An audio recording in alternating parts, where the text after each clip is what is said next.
What's up, YouTubers? This is Cheapzilla215 here. Today I'll be doing a Godzilla review. Today's Godzilla review is going to be on the Bandai Creation Godzilla 2014. So here's the packaging. It's the basic standard concept of the Bandai Creation packaging, where it's an open box concept and you get like a little art design. First you get lightning, it comes right here. You get some helicopters and you get the render of the 2014 Godzilla, which looks very anime look. It doesn't look like the Godzilla that we got. It looks more anime kind of look. And then down here you get part of Godzilla's tail, which is supposed to be matched up with this picture. And you get Godzilla right there, and it goes in Japanese right there. Bandai 4+. You get the choking warning down there. This side shows off most of the picture for the tail. 4+ Bandai. This side shows the same thing. And then it shows you one figure you get. Unfortunately, Bandai Creation did not make a Muto or male Muto, which really sucks because the female Muto would have been a great figure to have in a 6-inch size. But apparently Bandai Creation didn't do it for some reason, so we only get one figure, which is very down, which is very, very lackluster. And then on the bottom it's pretty much empty. There's nothing really to it. So that's the packaging. Here's the figure. The figure's pretty big. I do like the look of it when you first look at it. So let's get on with the review, shall we? Detail's really nice. I do like the head sculpt. I think the head sculpt looks really phenomenal. You can see he's got like a square mouth when it's open, so I like that.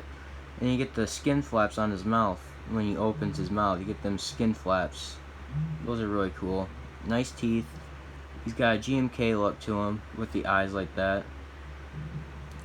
The skin texture on this figure is very nice. It's very detailed. It looks very textured. It looks really good, especially on the neck area. You get those scales or gills, monster gills, whatever you want to call those.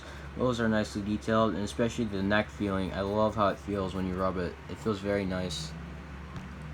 Nice skin flaps on the neck going down. This side has good detail as well. You get all these good detail that Bandai put into this toy. It's very nice. They put a lot of work into this toy. You get more scales on the side right here.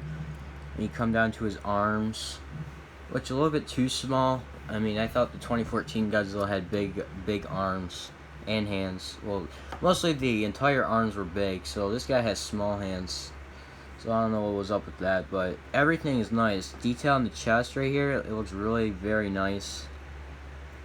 This side features some good detail, and I do like the skin bumps they put on the leg. Yeah, Bandai Creation did a fabulous job with this toy. Everything about it's just nice. It's got the elephant feet, which look more rounded than the NECA toy. The NECA toy has more triangle-esque kind of look. These look more round, if you could tell the difference. That's because NECA used a 3D model of the toy, like how it was in the movie. So spikes are really movie accurate. They look really, really good. Nicely sculpted, nicely detailed. Really good. And coming down to his tail, you get more spikes. Nicely done. And his tail's curved. A lot of people don't like curved tails, but that's mostly because he has to fit in the box, so I don't mind it. I mean, at least it saves you shelf space, so in case if you run out of space to put it, you actually have a curved tail to support the shelf space, so that's the only good thing about it. I mean, I'm not really too picky about it, but I think it's a good idea that they curve the tails just for shelf space. That's my opinion. The pose is nice. He's in this cool attack position. He's got one leg forward, one leg back. But it's not like the Final Wars Godzilla where it's like he's like in a running pose position. This guy is more of like in a he's like more of like in this kind of pose. Unlike this Godzilla, he's more of like in a running pose. But it looks neat. I like the pose it's in. He's in this really cool like I'm gonna kick your ass kind of pose. But yeah, paint job. Paint job's good. It's movie accurate, I would say. You get black spines, which a lot of people think they should have made him colored. Well, in the movie, he didn't really have colored spines. They were pretty much the same color as his body. I wonder if the new Godzilla, new 2020, the new 2019 Godzilla will have colored spines. Who knows? Paint job in the eyes could have been better though. I do not like how they gave him a GMK look, because it doesn't really match with the Godzilla look to him. So they could at least put some like black pupils like they did with the Bandai toy from Japan. They actually gave it some black pupils, if you could see that. But they're tiny. Well, they are tiny in the movie, but this guy just has gold, or I mean just yellow eyes. There are no pupils or anything, so nice tongue, it's red, and he's got nice painted teeth. They're not slopped on, they're actually really put on really well. He's got this nice tan on the stomach. It goes all the way down to the tail. That's a plus. Unlike some Hasbro toys where they make their dinosaur toys, if they put coloration on the bottom, they don't go all the way down to the tail. They like stop right there because they're too lazy. Bandai is not too lazy here when they paint all the way down to the tail, because they put care in their products. As for this thing is amazing. But there's not really much paint detailing, but I think it looks more of like a 2014 look when you look at him, so that's a plus. Articulation, legs can move. So I can have him sit down. And his arms. There are 3 glue seals at the tail. There's one right here at the base of the tail, and there's another one that's over there, and there's one at the tip. Now, I wouldn't recommend breaking this one, mostly because I've done it once before with my first figure I had of this guy, but unfortunately when I broke the glue seal, it was very loose. It would come off fairly easily, so I wouldn't recommend breaking that glue seal. And these other glue seals, I wouldn't recommend breaking either, because they could just be like non-movable tail segments. So do not break this one, mostly because it will be very loose and it will be a bother. So as for right now, this Godzilla only has 4, which is alright. I mean, this guy is in a cool position. You can do lots of things with this toy instead of having it just be one hard plastic. And it's actually a soft vinyl, but it has hard plastic, but it's not cheap feeling. It's very it feels very legit to me. That's what I can say about it. It has a legit plastic. It's not cheap. It has a nice legit plastic. Now for size comparison, let me bring out my Bandai Japan Muto, the male Muto. I would say the scaling with these two guys are not really movie accurate, mostly because the Godzilla is a little bit more bigger than the male Muto. So if you could use it as a movie accurate size, neither try the 12-inch Bandai Creation 2014 that Bandai made, not the Atomic Roar, the other 12-inch they made, which will be in a better scale since Godzilla is supposed to be bigger than the male Muto. Now let's compare him to the NECA. Of course, NECA's gonna be better, mostly because this NECA toy, what NECA did was they used the CG model that they used for what Godzilla was used in the movie. So pretty much they took the exact same they took a 3D print of the toy, well actually of the actual monster from the film, and they actually just went with their detail. So of course this guy's gonna bust him out because this is more movie accurate. Now let's look at the gimmicky toys I have. Here's the Tail Strike toy. Of course these are made for kids, most because they're action toys and they just want them to be cool. But here's the Tail Strike. You can tell the big differences. This guy looks more big and round. This guy has more of a slimmer body down here. It's a bit bulky.